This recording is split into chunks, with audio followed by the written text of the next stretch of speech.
نئی جنریشن ہے نا لڑکیوں کی، بیان خواتین بھی سنتی ہیں اور پھر بہت طنز کرتی ہیں کہ یہ ہمارے خلاف جو بات ہے وہ تو کروں گا نا، ساس بھی تو خاتون ہی ہے نا جس کی حمایت میں بات کر رہا ہوں میں۔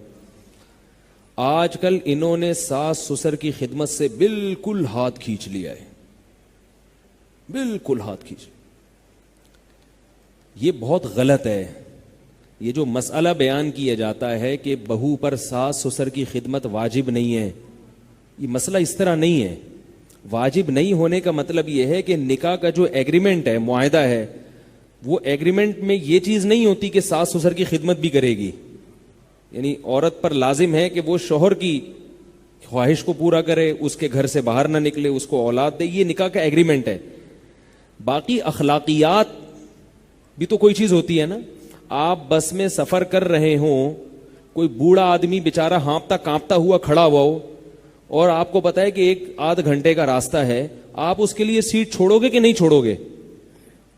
یا آپ بولو گے کہ سیٹ کے پیسے چونکہ 50 روپے 20 روپے میں نے دیے ہیں، چلو لمبا سفر ہے، پنڈی جا رہے ہیں آپ، اس میں تو آپ کنڈکٹر سے بولیں گے بھائی تو نے جب سیٹ نہیں تھی تو بوڑھے کو چڑھایا کیوں تو نے، اور ہم کیا پنڈی تک کھڑے ہو کر جائیں؟ وہاں تو بات سمجھ میں آتی ہے۔ آدھے گھنٹے کا سفر ہے، 15 منٹ کا سفر ہے، آپ نے 20 روپے دے دیے، بیٹھ گئے آپ، اب ایک بیچارہ ہانپتا کانپتا ہوا بوڑھا کھڑا ہوا ہے، تو آپ کے لیے سیٹ دینا واجب نہیں ہے اس کو، کیونکہ سیٹ کے پیسے کس نے دیے؟ آپ نے دیے، پہلے آپ آئے ہو۔ لیکن اخلاقیات کیا اس کو گوارا کر؟ کوئی وہاں کوئی باشعور بندہ بیٹھا ہوگا، اس عمل کے بعد آپ سے محبت کرے گا وہ؟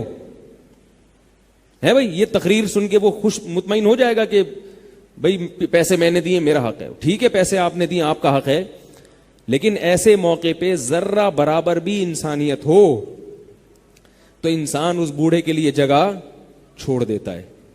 چھوڑتا ہے کہ نہیں چھوڑتا؟ تو یاد رکھو، جب رشتہ قائم ہو گیا میاں بیوی کا، تو عورت کے لیے شوہر جیسے قابل احترام ہے، اس کا باپ اور اس کی ماں بھی قابل احترام ہے۔ ان کا خیال کرنا عورت کی اخلاقی ذمہ داری ہے۔ اگر ان سے وہ تمیز سے بات نہیں کرتی، ان کی خدمت جو ضروری خدمت ہے وہ نہیں کرتی، تو وہ یہ نہیں کہہ سکتی کہ مجھ پہ واجب نہیں ہے۔ ایسے تو پھر شوہر بھی بہت ساری چیزیں، شوہر یہ جو آج کل اتنا خرچہ مرد اپنی بیویوں کو دے رہے ہیں، یہ مردوں پہ واجب تھوڑی ہے۔ میرے پاس خواتین کے فون آتے ہیں نا، نان نفقہ نہیں دیتے ہمارے میاں۔ میں کہتا ہوں صبح ناشتہ ملتا ہے؟ ہاں ملتا ہے۔ دوپہر کھانا ملتا ہے؟ ہاں ملتا ہے۔ رات کھانا ملتا ہے؟ ہاں ملتا ہے۔ سال میں 4 جوڑے بنتے ہیں؟ ہاں وہ تو بن ہی جاتے ہیں، تو اور کیا چاہیے؟ کہہ رہے نہیں، وہ جو نان نفقہ ہے، جو نان نفقہ ہے وہ تو مل ہی نہیں رہا۔ تو میں نے کہا یہ کیا ہے؟ میں نے کہا گھر کی سہولت میسر ہے۔ ہاں بھی گھر تو دیا ہوا ہے میاں نے، نان نفقہ نہیں مل رہا۔ تو اسی طرح خواتین کہتی ہیں یہ نان نفقہ ہے، صبح ناشتہ بھی کرا دیا اور یہ بھی، تو اور کیا نان نفقہ ہے بھائی؟ ان کا نان نفقہ یہ ہے کہ ہر تقریب پہ نیا جوڑا، جب بھی کسی کی شادی ہوگی نئے کپڑے بنیں گے، پھر